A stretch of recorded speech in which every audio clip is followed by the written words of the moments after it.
ये राजा हफ्सी की औलाद हैं और ये आज मस्त गर्मा गर्म पकवान खाने जाता है। खाने को दे रहा। लेकिन तभी अचानक थाली में रखे बिस्किट जिंदा हो जाते हैं और भागने लगते हैं। बिस्किट जिस भी खाने को छूते हुए भागते हैं वो खाना जिंदा हो जाता है और तभी एक बिस्किट नूडल्स के अंदर घुस जाता है और नूडल जिंदा होकर दोनों सिपाहियों को बांध देता है और राजा को भी बांध कर तंदूरी पर बैठकर उड़न छू हो जाता है। तभी एक सिपाही भागता हुआ तंदूरी लेकर आता है और उड़ने की कोशिश करता है और नीचे गिर जाता है। तभी साला मुर्गा भी उठ खड़ा होता है। वहीं राजा का एक सैनिक गवर्नर के पास आता है और उसे बताता है कि राजा को किडनैप कर लिया गया है। तभी गवर्नर राजा को वापस लाने के लिए राज्य के 2 सबसे शातिर जादूगरों को बुलाता है, क्योंकि इन्होंने एक बार बीच बाजार से सोने की मूर्ति गायब कर दी थी, लेकिन इन दोनों के बीच बिल्कुल भी नहीं बनती। वही हम हंसल को देखते हैं जो अपने फेक जादू की मदद से लोगों को बेवकूफ बनाकर काफी सारा पैसा कमा लेता है। लोगों का पागल बनाने के बावजूद भी हंसल दिल का बहुत अच्छा इंसान था, क्योंकि मैजिक शो के बाद एक लेडी अपनी बहन को लेकर हंसल के पास आती है और वो अपनी बहन के इलाज के लिए हंसल से मदद मांगती है। तो हंसल उस लेडी को ढेर सारा धन उसकी मदद में दे देता है। थोड़ी ही देर में वहाँ पर हंसल की बहन ग्रेटल आ जाती है जो उसे वहाँ से ले जाने के लिए आई थी। लेकिन हंसल अपनी बहन से बचकर वहाँ से भागने की कोशिश करता है, पर किसी तरह उसकी बहन उसे पकड़कर वहाँ से SMCA के हेड क्वार्टर ले आती है, जहाँ पर एजेंसी की हेड हंसल से राजा के बारे में पूछती है। लेकिन हंसल साफ मना कर देता है कि मुझे राजा के बारे में कुछ नहीं पता। ये सुनकर हेड हंसल को राजा के गायब होने की खबर देती है और हंसल से किंग को वापस लाने की मांग करती है, जिसमें हेड हंसल को उसी की बहन ग्रेटल के साथ इस मिशन पर भेजते हैं। लेकिन ये बात ग्रेटल और हंसल दोनों को पसंद नहीं आती, क्योंकि ग्रेटल को लगता था कि हंसल किसी भी काम का नहीं। ये देखकर वहाँ की हेड उन दोनों को एक ऑफर देती है, जिसमें वो कहती है कि अगर तुम दोनों 2 दिन में राजा को वापस ले आए तो तुम्हें ढेर सारे पैसे मिलेंगे और साथ ही हंसल को मैजिशियन का लाइसेंस भी मिल जाएगा और ग्रेटल को बेस्ट एजेंट का अवार्ड। ये दोनों ही ऑफर उन दोनों के लाइफ का सबसे बड़ा गोल था, इसीलिए वो दोनों ना चाहते हुए भी इस मिशन के लिए तैयार हो जाते हैं। इसके बाद ग्रेटल और हंसल को मिशन के लिए ढेर सारे गैजेट्स दिखाए जाते हैं, जिसे देखकर वो काफी हैरान हो जाते हैं। SMCA की एक एजेंट उन दोनों को मिशन में काम आने वाली बहुत सारे हथियार को देती है, जिसमें एक स्पेशल चश्मा होता है जिसे पहनने से वो मैजिक को बड़ी आसानी से देख सके, और एक मैजिक बॉल देती है जो बड़े ही आसानी से दीवार में होल कर दे। साथ ही एक ऐसा सायरन भी देती है जिससे आसपास मैजिक होने पर वो सायरन ग्रीन से रेड हो जाए। जिसके बाद वो ग्रेटल को एक लिस्ट देती है जहाँ से राजा के लिए खाने का सामान आया था। लिस्ट को देखकर हंसल को शक होता है कि जरूर ये कोई लोकल दुकान शॉप का काम होगा, इसीलिए वो ग्रेटल के साथ उस शॉप पर जाने के लिए मान जाते हैं। वही कहानी में हमें एक ब्यूटीफुल लेडी एल्विरा को देखते हैं जो एक जहरीला खाना बना रही थी और वो उसमें एक अजीब कीड़ा भी डाल देती है। यहाँ एल्विरा के नौकर वहाँ के बिस्किट और कप केक होते हैं जो उस लेडी की हर बात माना करते थे। तभी वहाँ पे वो मैजिकल नूडल्स किंग को लेकर आते हैं।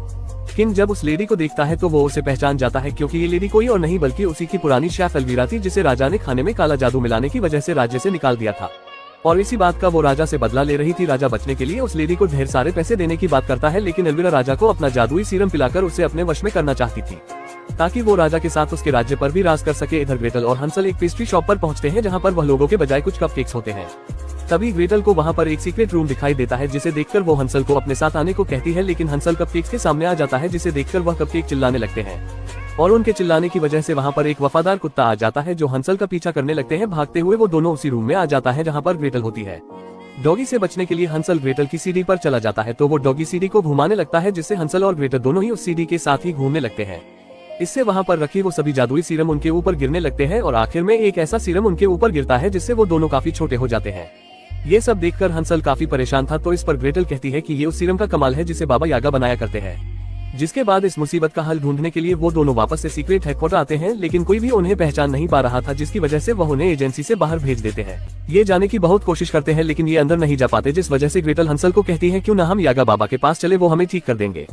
लेकिन हंसल कहता है कि वो बाबा एक नंबर का बेकार है, लेकिन ग्रेटल हंसल से काफी जिद करने लगती है। तो आखिर में हंसल और ग्रेटल बाबा के घर की ओर जाने लगते हैं और जब बाबा के घर आते हैं तो बाबा बिना कुछ सुने ही इनको अपने घर के अंदर रहने के लिए पनाह दे देते हैं और इन दोनों को खाने के लिए बिस्किट देते हैं। हंसल को अजीब लगता है, जिस वजह से हंसल बिस्किट नहीं खाता। वही ग्रेटल बाबा पर विश्वास करके बिस्किट खा लेती है। जब ग्रेटल उस चश्मे से बिस्किट को देखती है तो उसमें उसको जादू दिखता है, जिस वजह से वो समझ जाती है कि बाबा हमको सुलाने के बाद मारने वाले हैं। तभी ग्रेटल हंसल को लेकर कमरे में सोने आ जाती है, जहाँ आने के बाद ग्रेटल हंसल को बाबा की चाल के बारे में बता देते हैं, जिस पर हंसल अपनी जादुई शक्तियों से बाबा को डरा देता है और एक जादुई पंखे को बाबा से छीन लेता है, जिससे वो ग्रेटल को बेहोशी से उठा लेता है। लेकिन तभी बाबा समझ जाते हैं कि ये इनकी चाल थी और जैसे ही बाबा इनके कमरे में आते हैं तो वो दोनों जादुई गाड़ी से उड़कर चले जाते हैं, लेकिन एक पेड़ के टकराने से ये गाड़ी से गिर जाती है और ग्रेटल हंसल पर गुस्सा होकर इसको मारने आ जाती है। वही एल्विरा राजा को अपने वश में करने ही वाली थी, तभी यहाँ कप केक आ जाते हैं जो एल्विरा को कहते हैं कि फैक्ट्री में हमला हुआ था, जहाँ उन्हें ग्रेटल की एजेंसी का बैच मिलता है, जिससे एल्विरा समझ जाती है कि ये राजा को ढूंढने आए हैं, जिस पर एल्विरा एक मॉन्स्टर को भेजती है ताकि ये उनका काम तमाम कर दे। वही एक ऑक्टोपस इन दोनों को पकड़कर मरमेड की रानी के पास ले आता है, जहाँ रानी समझती है कि ये कोई जासूस है जिस पर वो इनको मारने वाली थी। तभी एक छोटी सी मरमेड आती है जो उसके गले में वही लॉकेट देख लेती है जो एक मरमेड ने ग्रेटल को जादूगर से जान बचाने पर दिया था। तभी मरमेड रानी इनको छोड़ देती है और इनको कहती है कि एल्विरा ने हमारे सभी कपकेक पर हमला कर लिया है और उन्हीं की मदद से उन्होंने राजा को भी किडनैप कर रखा है ताकि राजा को अपने वश में करके राज्य की रानी बन जाए। ये सुनकर हंसल और ग्रेटल एक डॉगी को लेकर कपकेक का पीछा करने लगते हैं और पीछा करते करते वो एक जादुई दरवाजे से अंदर आ जाते हैं जहाँ उनको एक ट्रेन दिखती है। उस ट्रेन पर बैठकर दोनों अपने अपने दिलों की बात करने लगते हैं और दोनों को एक दूसरे के साथ समय बिताकर भाई बहन का खोया हुआ प्यार उमड़ जाता है। और देखते देखते ये महल तक पहुंच जाते हैं जहां ये केक की तरह कपड़े पहनकर महल के अंदर आ जाते हैं और इनको राजा भी मिल जाते हैं। राजा को देखकर ये इनको यहाँ से चलने को बोलते हैं। तभी यहाँ अलविरा आ जाती है जो इन दोनों को कपकेक के चैम्बर में डाल देती है और खुद अपनी सवारी से राज्य की ओर बढ़ने लगती है। लेकिन ग्रेटल और हंसल उसी चैम्बर में फंसे रहते हैं। यहाँ से ना निकलने पर ग्रेटल हंसल पर भड़क जाती है और कहती है कि ये सब तुम्हारी वजह से हुआ है। अगर तुमने बचपन में राजा के राज्य में चोरी नहीं की होती तो राजा चुपचाप हमारे साथ चल लेते। पर तभी हंसल कहता है, पापा के गुजरने के बाद हमारे पास खाने के लिए कुछ नहीं था, लेकिन तुम्हें भूख से बचाने के लिए मैंने चोरी करी थी। ये सुनकर ग्रेटल हंसल से सॉरी कहती है, जिस पर हंसल और ग्रेटल एक बलून की सहायता से चैम्बर से बाहर आते हैं। और जैसे ही राज्य की ओर आते हैं तो ये देखते हैं कि एल्विरा ने सबको अपने वश में कर रखा था। ये देखकर ग्रेटल जादुई असर खत्म होने का एंटीडोट बनाती है, जिसे ग्रेटल एक गन से राजा तक पहुंचा देती है। एंटीडोट लगने के बाद राजा होश में आ जाता है, लेकिन फिर भी एल्विरा राजा का ताज पहन लेती है, जिससे पूरा राज्य एल्विरा के वश में आ जाता है। ये देखकर ग्रेटल उस एंटीडोट को केक के बॉक्स में डालने जाती है, लेकिन एल्विरा हंसल को इसमें डालने की धमकी देती है, जिस पर ग्रेटल उस एंटीडोट को एल्विरा को दे देती है।